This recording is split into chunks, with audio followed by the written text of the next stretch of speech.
श्रावण म्हणलं की सगळीकडे कशी सणांची रेलचेल असते.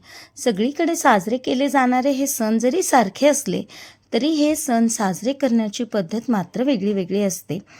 श्रावणातला पहिला सण म्हणजे नागपंचमी. चला तर मग बघूया आमच्याकडे ही नागपंचमी कशी साजरी करतात. सर्वप्रथम एक पाट स्वच्छ धुवून घ्यावा.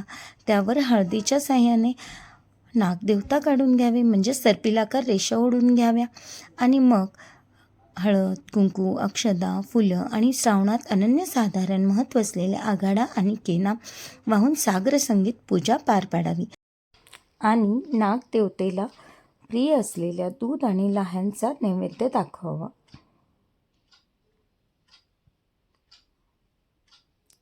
आजच्याच दिवशी आपल्या मुलाबाळांना सुख, समृद्धी, यश यांची प्राप्ती व्हावी म्हणून जिवतीची सुद्धा पूजा करतात. जिवतीच्या फोटोला हळद, कुंकू, फूल वाहून पूजा करावी आणि पेढ्याचा, साखरेचा नैवेद्य दाखवावा. अशा पद्धतीनं आमच्याकडे नागपंचमीची पूजा करतात. तुमच्याकडे ही पूजा कशी केली जाते नक्की कमेंट करून सांगा. तसेच व्हिडिओ आवडला असेल तर लाईक, शेअर आणि फॉरवर्ड करा. थँक्यू. हॅपी नागपंचमी.